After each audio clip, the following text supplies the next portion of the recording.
Everything comes from someplace. And very often, because nobody has shown us connections, we see things every day and miss it because we don't know the origin. So, obelisk is probably the most frequently seen structure in the world. Every church got a steeple. Most of the ministers don't know why it's there. Most of the Congress have no idea why it's there. They just follow convention and don't know what the convention is built upon. And you all know what the obelisk is, right? Right.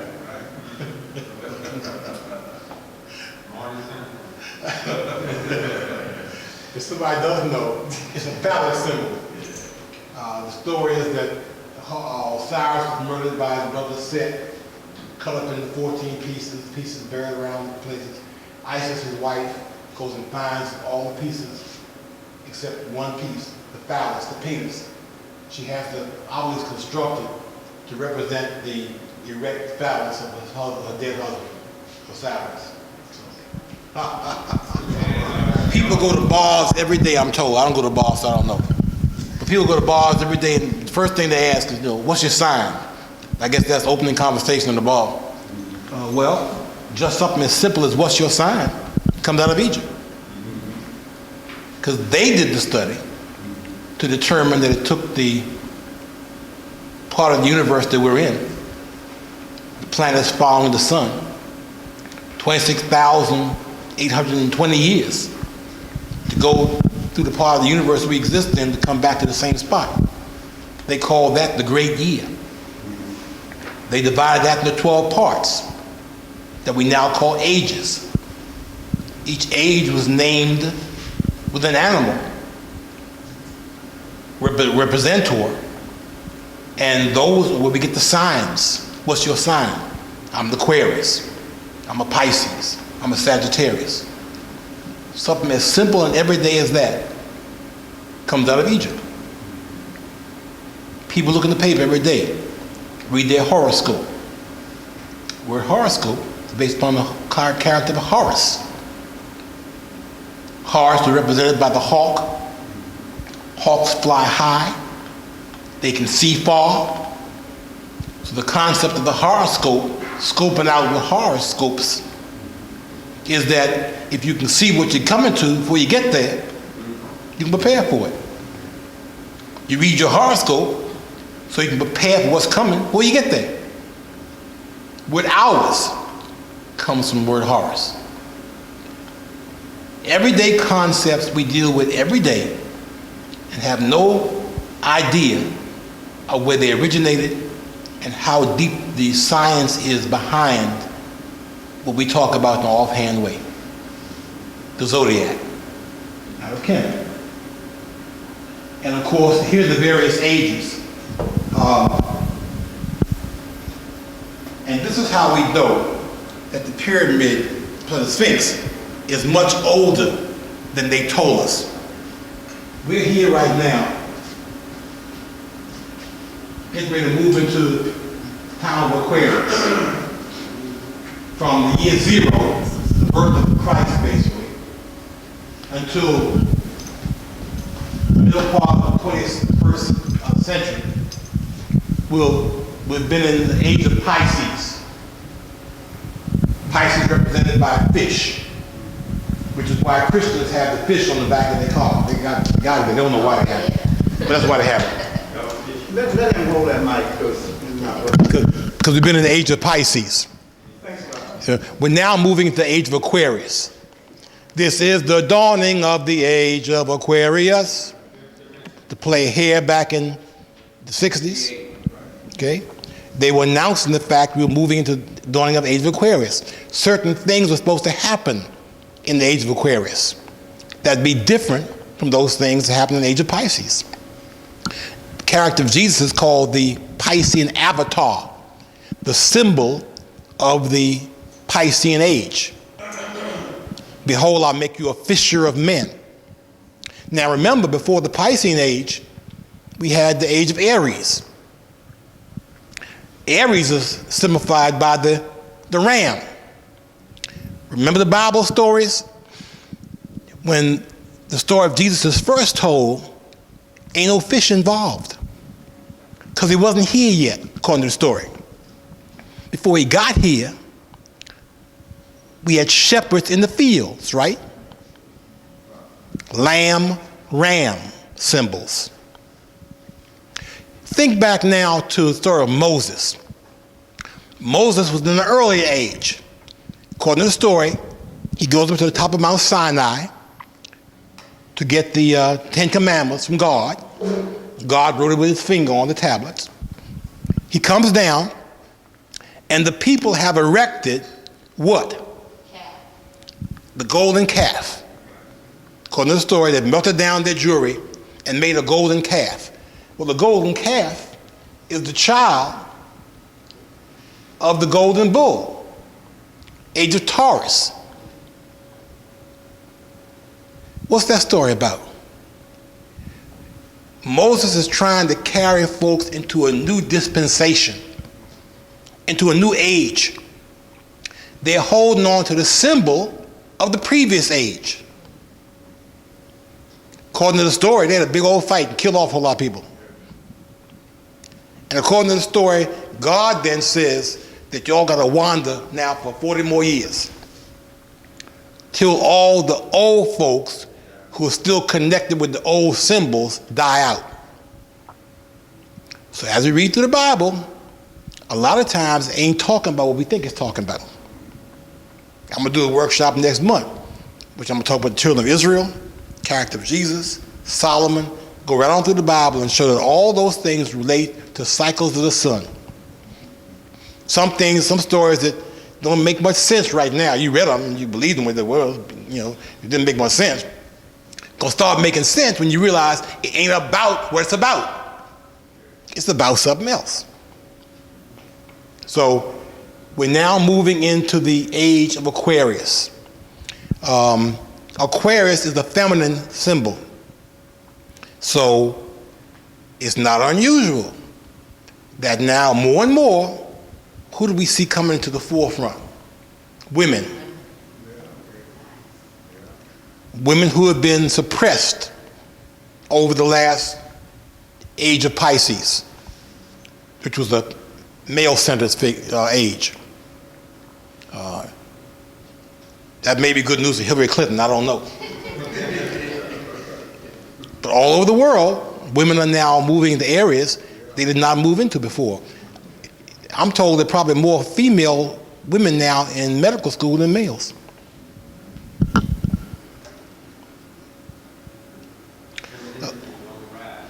See? Yes. Coming back to a point of equality. Yes. Now, architecture. This is the original drawing for the Lincoln Memorial. It had a pyramid behind it originally, and they did away with that and just put this kind of structure together, which is just a copy of a temple in Egypt. Lincoln sitting on this chair is just a copy of what came out of Egypt. Hardly anything new under the sun. When I was going to school, they told me that the Greeks and the Romans had designed all these columns. They had names for them: Corinthian, Doric, Iambic, come right out of Egypt. Just put a little different top on it. But the concept of having a column comes out of Egypt. And like everything else, remember what Volney said? There are people now forgotten, discovered by other barbarians.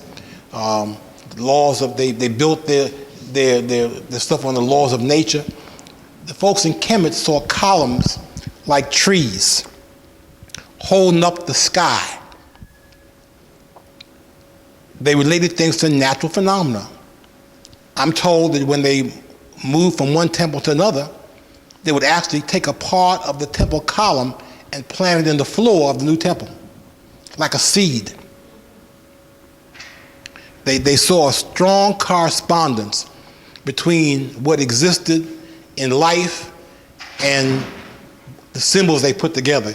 Here's Baba Kaba. That's right. Start him young, Kaba. Got the baby with her. That's good. Somebody want to say something? Okay. Egypt's critical understanding of Africa and African culture for several important reasons, among which are the following. The major European powers have raided and stolen. Happy Kwaku?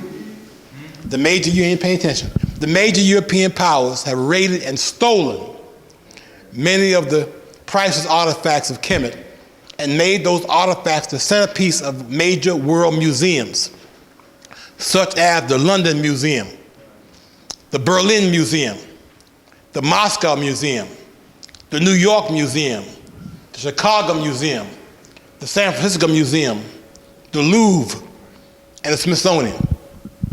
If you took the Egyptian artifacts out of most of the world's museums, they need to close them down. They found in the pyramids a measuring bar. Once again, going back to your point again. As recent as yesterday, I was reading that the pyramids were used as a tomb. Are you aware of the fact they ain't never found no body in there? It's current European information that the pyramids were tombs,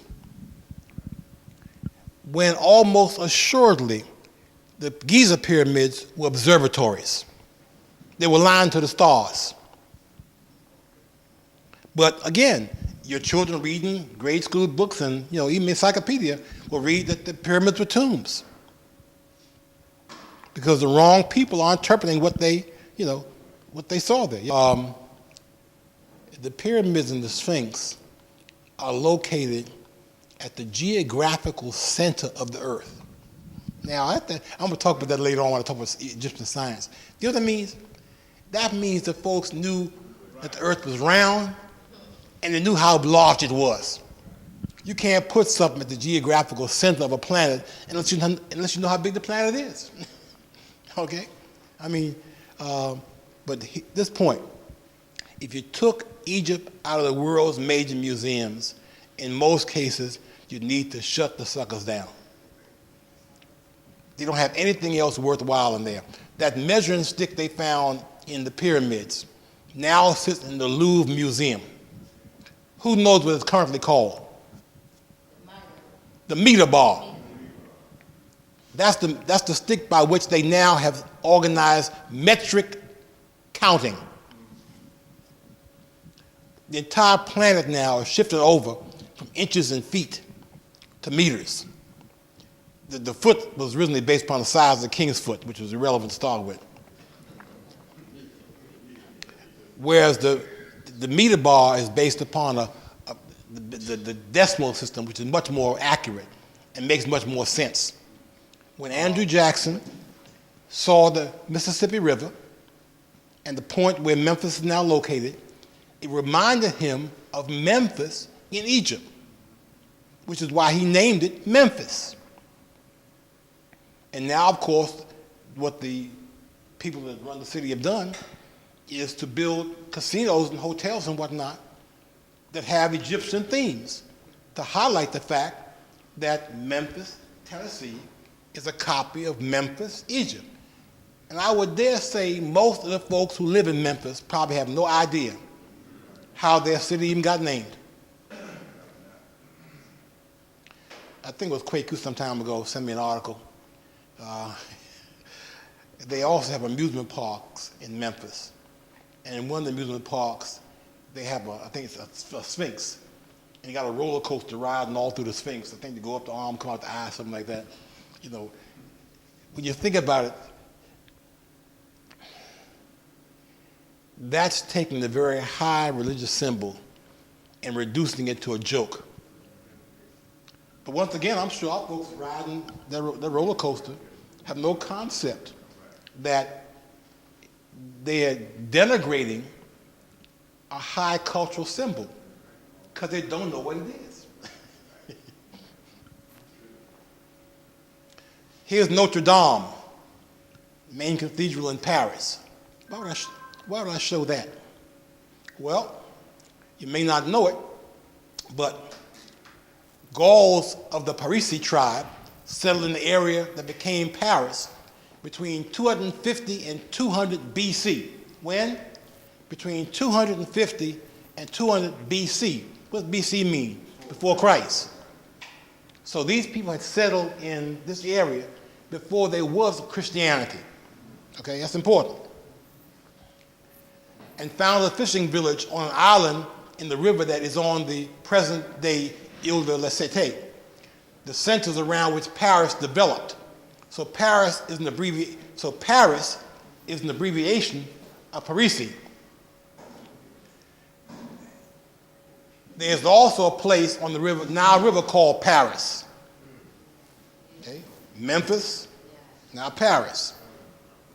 The Seine River is the French Nile, just like the Mississippi is the American Nile.